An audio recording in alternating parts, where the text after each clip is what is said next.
역사는 승자의 기록이라 했습니다.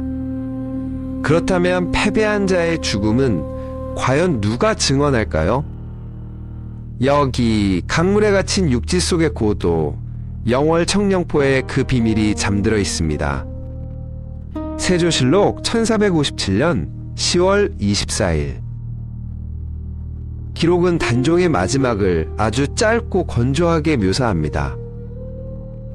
단종이 송현수의 처형 소식을 듣고 스스로 목을 메어 조례했다는 겁니다. 하지만 여기서부터 우리는 강력한 의문을 가질 수밖에 없습니다. 유배된 왕이 감시병들의 눈을 피해 스스로 목숨을 끊는다? 조선의 법도로는 불가능한 일입니다. 죄인의 자살을 방치한 것은 관리 소홀로 담당 책임자가 차명을 면치 못할 중죄이기 때문입니다. 그런데 그날 그 누구도 처벌받지 않았습니다. 마치 예정된 수순처럼 말이죠. 더욱 기이한 것은 그날의 날씨입니다. 실록은 아무 일도 없었던 것처럼 평온하게 기술하고 있습니다. 하지만 야사의 목소리는 다릅니다. 뇌우가 크게 치고 붉은 비가 내렸다. 왜 날씨 기록조차 정반대일까요? 하늘도 분노할 만큼 억울한 죽음이었기 때문일까요? 아니면 누군가 그날의 혼란을 덮어야만 했던 걸까요? 17세 소년왕 단종. 그는 자살한 것이 아닐지도 모릅니다. 우리는 이제 실록의 행간 속에 숨겨진 피 묻은 진실을 추적해보려 합니다. 그날 밤 단종의 방문 앞에는 사약이 아닌 전혀 다른 것을 든 자가 서 있었습니다. 우리가 흔히 알고 있는 이야기는 이렇습니다. 금부도사 왕방연이 사약을 들고 영월에 도착했다는 것이죠. 하지만 그는 차마 어린 상왕에게 약사발을 올리지 못하고 뜰에서 통곡했다고 전해집니다. 그때 주저하는 왕방연을 대신해 누군가 나섭니다.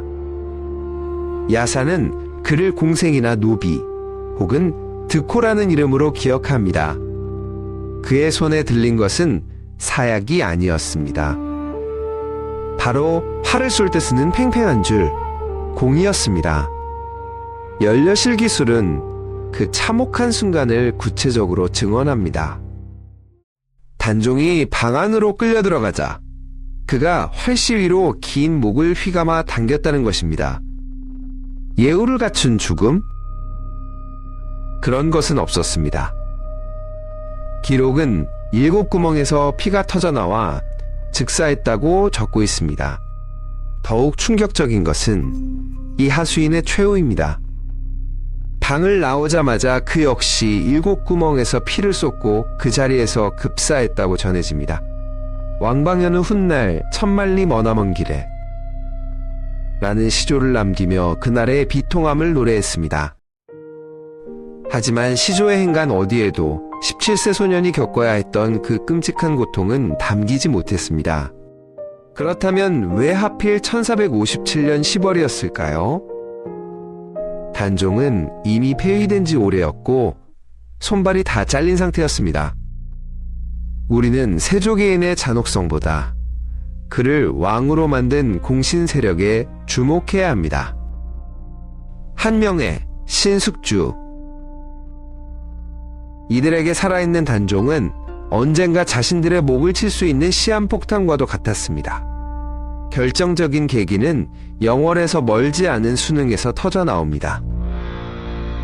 단종의 숙부인 금성대군이 단종 보기를 꾀하다 발각된 것입니다. 수능의 금성대군과 영월의 단종이 규합한다면 이는 세조 정권의 치명타가 될 수 있었습니다. 공신들은 이 명분을 놓치지 않았습니다. 단종이 살아있는 한 영모는 계속될 것입니다.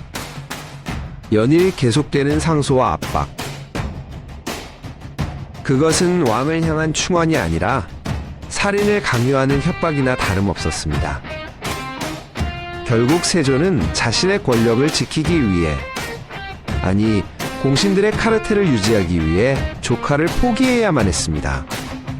어쩌면 세조는 조카를 살려두고 싶었을지도 모릅니다. 하지만 비정한 권력의 세계에서 피의 숙청은 선택이 아닌 생존의 조건이었습니다. 그렇게 1457년 가을, 영월에는 죽음의 그림자가 짙게 드리워졌습니다. 만약 실록의 기록대로 단종이 자살했다면 왕실은 최소한의 예우를 갖춰 장례를 치렀어야 합니다.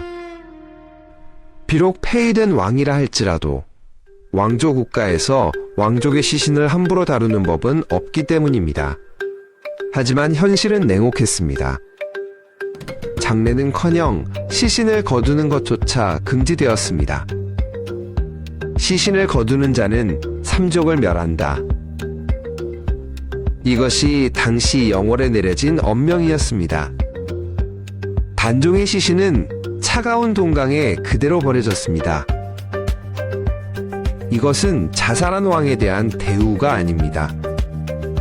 명백히 처형당한 대역죄인을 다루는 방식입니다. 시신유기. 이것이야말로 실록의 자살설이 거짓임을 증명하는 가장 강력한 스모킹건입니다. 그들은 죽음 이후까지도 17세 소년을 철저히 파괴하려 했던 것입니다. 모두가 두려움에 떨 때 목숨을 걸고 나선 한 사람이 있었습니다. 영월의 호장 어몽도였습니다. 그는 어둠을 틈타 몰래 강물에 뛰어들었습니다. 지게에 시신을 지고 눈 덮인 산을 오르는 그의 등 뒤로 매서운 겨울바람만이 울부짖었습니다. 그가 아니었다면 우리는 비운의 왕이 묻힌 곳조차 알지 못했을 겁니다. 그렇게 단종은 산속 깊은 곳에 임시로 매장되었습니다. 비석도, 봉분도 없는 초라한 무덤. 그것이 조선의 왕이었던 소년의 마지막 거처였습니다. 조카를 죽이고 권력을 완성한 세조. 과연 그는 행복했을까요? 야사는 그가 평생 끔찍한 악몽에 시달렸다고 전합니다.